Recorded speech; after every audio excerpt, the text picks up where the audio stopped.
Hello everyone. So today we are going to be talking about, as you can see, plant characteristics. And we've kind of talked a little bit about the external characteristics of plants. I'm going to go over them again for you before we get to talking about some of the internal characteristics, the things that you can't see for the plants. So I have a couple of flowers here. One of them is a rose that I got from out in front of my house. And then this one, I actually don't know what type of flower it is, but this one was also in front of my home. So we're going to kind of compare these two and look at their external characteristics. So this means the things that you can see, the things on the outside. So you can clearly see some of the external characteristics of these two plants is that they're both red. The leaves they have are, well, this one doesn't have any leaves actually, but the leaves on the rose are nice and rounded and they're dark green. The petals on it are also round and red. They're very soft. If you could feel it, you would be able to feel that they're very soft. In comparison, the petals on this one are really long and they're kind of pointy. They're not rounded, they're pointy, as you can see. And then on the inside, there's this white coloring. So it's two different colors instead of like the rose, which is just red. So you can already see that there's some different external characteristics about these flowers, but there are some things about these flowers that are the same. And we've talked about this in class, but the way that they make food is the same way. So they create their own food through a process called, I know some of you probably remember this, it's a really big, long word. It's called photosynthesis. All right, remember we talked about this in class. All right, so plants make their own food through photosynthesis. Now, what this means is they take the rays from the sun and oxygen from the air, and they take it into themselves. And they create their own energy, all right? And then what they release is oxygen for us to breathe. So, they don't take oxygen from the air, they take carbon dioxide. So they take these and it gives them food and energy, and then they release oxygen for us, all right? So that's the process of photosynthesis, okay? They use energy from the sun, all right, in order to feed themselves. So along with this, they have what's called a cuticle, okay? I'm going to write this word up there as well. I'm going to write this one in purple so you can kind of see the differences. So they have what's called a cuticle. This is how you spell it, C-U-T-I-C-L-E.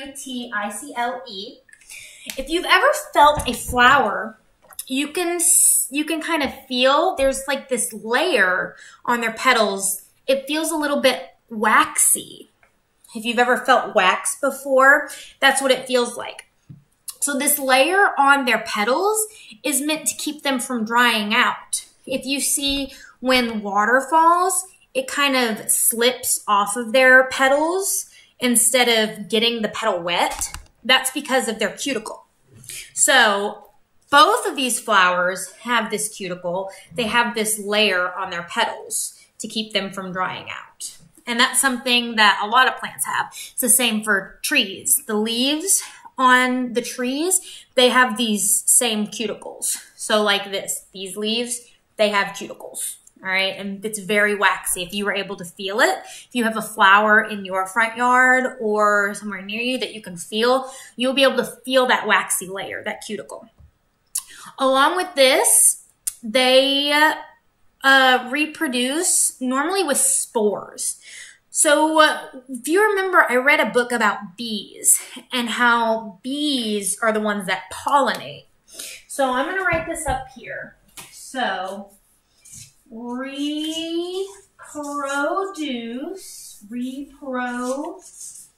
reproduce with spores. So a lot of the times plants, they are what's called non-motile. So, or they're motile, non-motile. So they can't move, all right? Like us, we have legs so we can walk. Plants can't do that. They're stuck into the ground. So the only way that this plant is going anywhere is if I pick it up and I carry it, right? So that means they can't spread their pollen anywhere. But if you see right here, and this plant is a perfect example.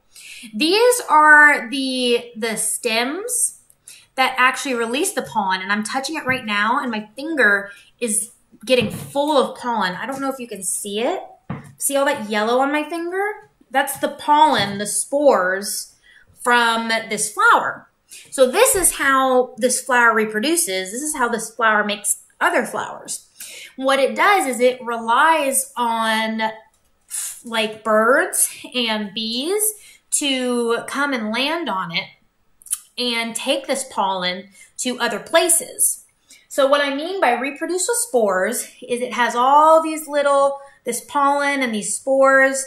Bugs come and land on it, and they get these spores all over their body, and then they carry these spores away and bring the spores from this flower to some other area, and then that's how those flowers begin to reproduce in those areas. All right. So same with the flower, the rose. So you can't see it. I know right here, you can't tell, but if I were to open up into the middle of this rose, I'm going to kind of pull it apart. So right there in the middle, it's the same thing. It's hard to see because of the lighting in here. But here are all those little stems, and this is what they want the bug to land on so that they can get all those spores on them.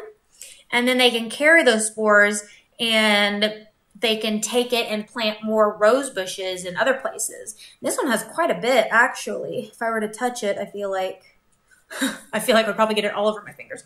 So those are the internal characteristics. And I also said, I'm going to write this up here as well. Remember, plants are non-motile. All right. So they don't move. All right. Like we do. We're what's called mobile. All right.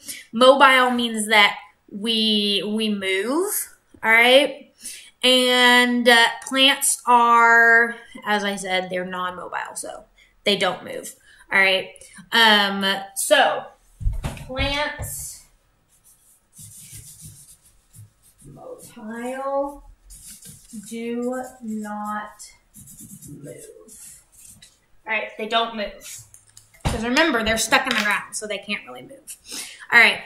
So now that you've learned about some of the external characteristics and internal characteristics of plants, just like what I'm going to post on my website, your homework for this week is to look outside your window or just go outside, look at one of the plants that you can see, draw a picture of it and label some of the characteristics, some of these characteristics that you think it might have, and then label some of the external characteristics like color, leaf shape, things like that.